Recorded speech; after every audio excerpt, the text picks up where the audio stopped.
First, thank you for all print media and press media. And ఈ audience నా భీమా సినిమాని నిన్న మహాశివరాత్రి రిలీజ్ అయ్యి అంత బాగా మీరు రిసీవ్ చేసుకుని ఇంత మంచి సక్సెస్ ఇచ్చినందుకు ప్రతి ఒక్కరికి thank you. First of all thanks for my director. ఒక మంచి కథ తీసుకొచ్చి నా చేత ఇంత మంచి బాగా చేపించి ఈరోజు ఆడియన్స్ ముందు తీసుకెళ్ళి ఇంత అప్రిషియేషన్ వస్తుందంటే thank you so much. The same time నా ప్రొడ్యూసర్ రాధామోహన్ గారు ఆల్రెడీ ఇంతకుముందు సినిమా చేసిన ఇది సెకండ్ సినిమా.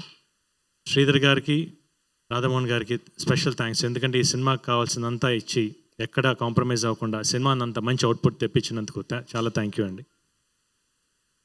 నరేష్ గారితో చేసి చాలా రోజులు అయింది. ఈ సినిమాలో ఆ క్యారెక్టర్ నరేష్ గారు చేస్తారని కానీ ఐ ఫెల్ట్ వెరీ హ్యాపీ. ఎందుకంటే ఉన్న ఒక సెకండ్ హాఫ్లో ఆయన ఎంటర్ అవుతారు. నిన్న థియేటర్కి వెళ్ళి నేను సినిమా చూసినప్పుడు సూపర్బ్ రెస్పాన్స్. ఆ క్లాప్స్ కానీ మీ ఒక్కొక్క డైలాగ్కి ట్రెమెండస్ రెస్పాన్స్ వచ్చింది. Thank you so much for your support sir. And Swami మాట్లాడు కానీ ఆన్ స్క్రీన్ అయితే సూపర్గా చూపించాడు. మామూలుగా చేసేటప్పుడు అంత తెలియదు కానీ సినిమా నిన్న చూస్తే స్వామి ఎరగదీస్తే అసలు definitely you have a very good future. And నా రైటర్స్ అజు మామూలుగా రాసాడు పాపం చాలాసార్లు అడిగి ఇంకా అని పాపం ఎన్నిసార్లు రాశాడు కానీ ఈరోజు నీ డైలాగ్ చెప్తుంటే ఆన్ స్క్రీన్లో థియేటర్స్ నాకు క్లాప్స్ పడుతున్నాయంటే నీ డైలాగ్స్ వల్లనే. Thank you so much. ఇంకా ఫైట్స్ ఎక్స్ట్రాడినరీగా ఉండే సినిమాలో, especially interval, pre climax and climax, ఆ ఎమోషన్ కానివ్వండి. మాస్టర్స్ చాలా థ్యాంక్ యూ మాస్టర్. మీతో నాకు ఎప్పటి నుంచో పరిచయం ఉంది, బట్ ఎమోషన్ ఉంటే మీరు ఇరగదీస్తారని తెలుసు. అసలు ఎక్స్ట్రాడినరీగా ఉంది. అంటే థియేటర్లో నేను చూసినప్పుడు last half an hour second హాఫ్లో ఇంటర్వెల్ బ్లాక్ వచ్చి వెంకట్ చేశారు, మీ వాడే ఇరగదీశాడు.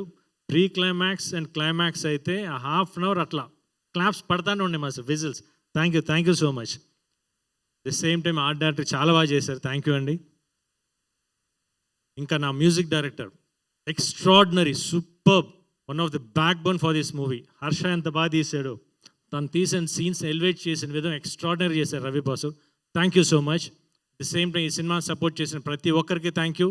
సినిమాని చూడడం వాళ్ళు తప్పకుండా థియేటర్కి వెళ్ళి చూడండి. It's a theatrical experience. Definitely you going to enjoy in the theatres. Please go in the watch theatres. Thank you so much. Amazing, definitely. Gopichand గారు, మిమ్మల్ని ఇప్పటివరకు పోలీస్ ఆఫీసర్ రోల్స్లో చాలాసార్లు చూసాం కానీ దిస్ ఈజ్ సంథింగ్ ఎల్స్ అండి. అసలు ఆ కామిక్ టైమింగ్ అనేది భీమాగా we didn't expect it. And how did you enjoy the comedy phase of the movie, నాకు చెప్పండి. కామెడీ ఫేజ్ నాకు బాగా ఇష్టం అండి. ఎస్పెషల్లీ ఫస్ట్ హాఫ్ చాలా బాగా ఇష్టం మామూలుగానే. ది సేమ్ నేను ఫస్ట్ హాఫ్లో సీన్స్ కానివ్వండి, హీరోయిన్తో సీన్స్, నరేష్ గారితో అయితే నేను చేసేటప్పుడే నవ్వుతూ ఉన్నాను. ఎందుకంటే ఆ స్లాంగ్ చాలా బాగుంటుంది, అంటే బ్రాహ్మిన్ స్లాంగ్. ప్లస్ సీన్స్ అయితే పడి నవ్వుతూ ఉన్నాం. కాసేపు పక్కకి వెళ్ళి ఆపుకొని వచ్చేసామన్నమాట. ఈవెన్ థియేటర్స్లో కూడా ఎంజాయ్ చేస్తున్నారు, ఎక్స్ట్రాడినరీ ఎంజాయ్ చేస్తున్నారు. Please go and watch in the theatres. You people will go and enjoy the movie. Thank you. Amazing, thank you so much everybody on stage.